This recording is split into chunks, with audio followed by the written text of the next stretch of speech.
the muscle can really loosen off by working on the hinge, so to speak. It's like the analogy we use a bit is like the door's not working properly, go and sand the door, whereas the problem is in the hinge. You know, we need to get the hinge working again, so it needs to be filed down a bit, it needs to have some grease. G'day guys, Ninja and Elliot here today. I'm going to do pec minor. So in here, come over here first. So see the pec is the big muscle here, the big pec major, but underneath we take that off. You see up in here, coracoid process, I'm told, here, and then it comes down here and goes onto the 3rd to 5th rib.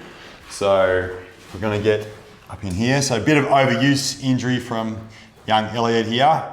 So I'm going to try and tune in where I can hit about there. Yep, start of it. So start of it there. So just tune in for a start. So very important when you're a bodyworker, you take your time at that very first connection. So you don't get a second chance at a first impression type of thing. It's the same with your connection with, I know, just greeting people and having conversation, things like that. But especially when you're doing the body work, you want to display confidence and certainty. And when you're kind of fussing around and all that kind of stuff, there's this unconscious or non-verbal communication that's going on that you don't know what you're doing. So you don't want to elicit that. You want people to buy in on the work that you're doing and surrender, because they know that you know what you're doing and you're going to be the one that takes them from teardrops to glory. So that's what it's all about. Connect with the right spots, clear the right spots, the healing will happen. So just going to get in there. How's that, man? Yep, definitely getting to the source of some stuff. Yeah. So you can kind of see, if you remember back to the little diagram there, we've got quite a big, thick white tendon. So wherever you see white in the anatomy charts, muscular charts, it's showing where we've got thicker fascia and tendons. And that's where a lot of the stress is, where it's thicker. So we need to kind of honor that and know that the loading and stresses are going through that point. And that's where the most effective work is going to be as well, because we need to clear where the obstruction is, where the scar is, where the protection is, to try and break that cycle of pain or dysfunction. So yeah, I'm just really hooking into. How's that feel, man? Yeah, definitely consistent, therapeutic. Get a little fuzzy feeling in my hands there because there's a nerve bundle that runs through there, but it's not going numb or anything like that, which is fine. And some people, if this area is in trouble there, they will start to feel some altered sensation like pins and needles in their hands, like chronically. And it could be because things are getting trapped in this region here. So it's a good spot to treat if you're getting those symptoms. Yeah. A lot of times we don't need to work into the belly so much, because the muscle can really loosen off by working on the hinge, so to speak. It's like the analogy we use a bit is like the door's not working properly, go and sand the door, whereas the problem is in the hinge. You know, we need to get the hinge working again, so it needs to be filed down a bit, it needs to have some grease, oil put into it. It needs to be swung and loaded so you can kind of test it to see if it's swinging better again. Was kind of, it's obvious, but when people go to massage or physical therapists, they're working the door, they're sanding the door and then wondering why there's still pain in the hinge. Where's the door attached to, Yeah. How's it joined onto the door frame? Yeah. Because that's the important bit that's working. Yeah. Just going to turn this around a bit. Just try and do a bit more of a scoop. Yeah. Little scoop there. Yeah, so I've been doing a lot of indoor climbing, and as I'm doing harder and harder things there, starting to commit my body into some of these contractions and compressed positions, and this muscle here can work quite hard to position me. So what I might do is start doing a little bit of passive or dynamic work. So I can kind of just do these little movements here, and I can feel that there's more pushback into my thumb when I'm doing that. I can just explore. When I go right up, stretch that out. Isn't there one of those things? Remember when we were in the trees? We were slinging around the trees, the monkey bars and stuff like that. There's that connection between, is it the bicep tendon continues on in from the pec minor? I think one of those ones. Yeah, boys, I'm onto it today. So yeah, when you put your arm above your head, the pec minor and the bicep tendon actually are one long, looks like a one continuous tendon.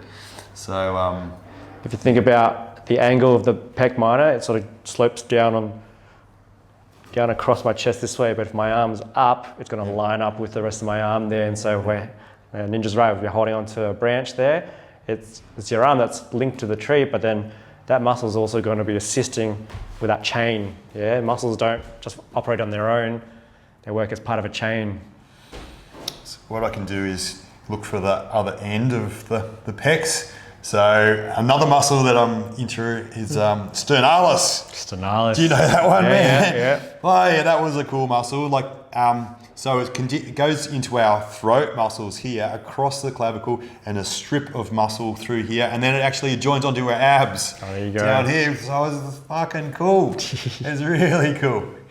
These hanging around like the likes of Aaron and Elliot, I've actually got into anatomy where I've kind of spent most of my life saying, it doesn't matter. You just got to hit the bits, which is true. In the much part, it's true. We're going to need to hit the bits that need to be clean, but having a working understanding of anatomy is really important too, because then we can know what, if they can tell us what movement is restricted, what hurts, and things like that, we can kind of work out. Gives you a clue. Yeah. Gives you a clue there. Yeah, where to work and where it might feed into it, or might be a referral pattern, all those kind of things. So. You're not wrong there, Ninja. Like, I reckon, if we get too hung up about the textbook definitions of muscles, we can get a bit lost. Yeah. Because it sort of messes with our understanding. So really, I think the most understanding you're going to get is actually observing the muscle directly. So learning where they are and what they are sort of gives you an idea that they're there.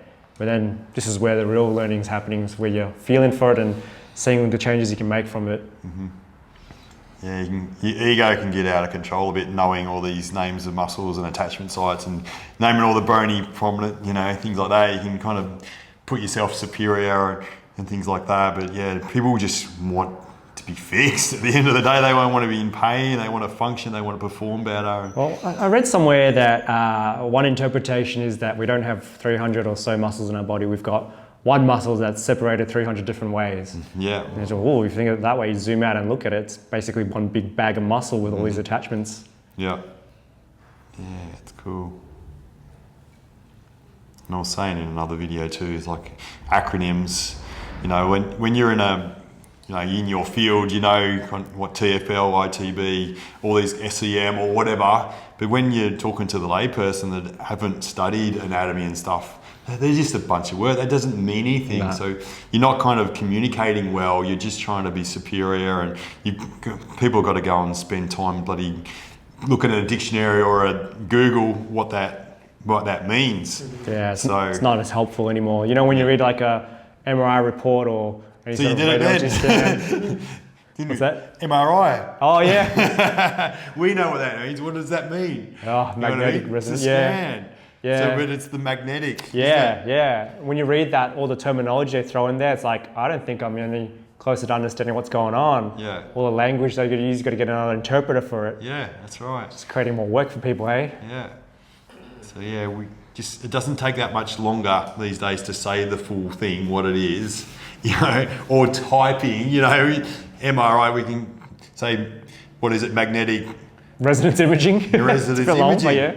But it's 3 seconds to type that, you know what I mean? Yeah, true. When we were doing handwriting back in the day, that's when kind of shorthand and things like that were a bit more handy, but if we want to, have a proper conversation, connect with somebody properly, we want to be on the same level, So layman's terms and things like that, it's a really good way to communicate. Even people that are in the field can understand even better You know? I just thought you could introduce a new fine, no acronyms. Gotta No. say the full thing. Yeah, I reckon. Talk slower. Yeah. Don't talk so fast. Yep.